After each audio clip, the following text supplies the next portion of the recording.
देखिएगा यहाँ पे संविधान स्रोत से कुछ प्रश्न लिखे गए हैं। इसमें हम आपको एक ट्रिक बताएंगे कैसे आप इसको याद रख सकते हैं, क्योंकि जब ऐसे प्रश्न आपके सामने आते हैं तो आप निश्चित ही उनको भूल जाते हैं या कंफ्यूज हो जाते हैं। तो वो कंफ्यूजन आज आपकी दूर हो जाएगी।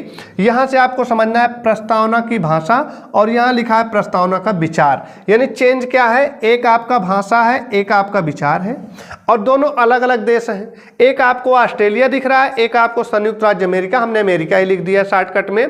तो आपको ये देखना है कि विचार बड़ा है या भाषा। तो हम ये मान लेंगे कि विचार हमारे बड़े होते हैं और भाषा हमारी छोटी होती है, क्योंकि जो विचार दिया जाता है, जिसको आप इंग्लिश में आइडिया कहते हैं, वो बड़ा माना जाता है कि आप इनसे कुछ आइडिया ले लो। भाषा तो कोई भी सिखा सकता है, लेकिन आइडिया सब नहीं दे सकते हैं। तो हम ये मान लेंगे अपने लिए, ट्रिक के लिए सिर्फ मान लेंगे कि विचार बड़ा है। तो जो बड़ा है वो कौन सा देश बड़ा है, अमेरिका बड़ा है, शक्तिशाली है। तो विचार कहाँ से लिए हैं, अमेरिका से लिए हैं, और भाषा कहाँ से लिए हैं, ऑस्ट्रेलिया से। जब एक आपको याद हो जाएगा तो दूसरा आपको अपने आप याद हो जाएगा। उसके बाद एक लिखा गया है आपका मूल कर्तव्य।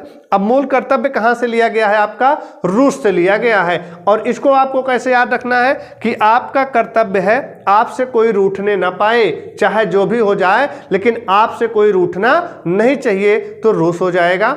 अगला मैं लिख रहा हूं, उसको आपको कमेंट में बताना है कहां से लिया गया है। आपको बताना है गणतंत्र कहां से लिया गया है, ये आपको बताना है गणतंत्र किस देश से लिया गया है। ये आपको कमेंट बॉक्स में कमेंट करके बताना है। मैं आपके कमेंट का इंतजार करूंगा।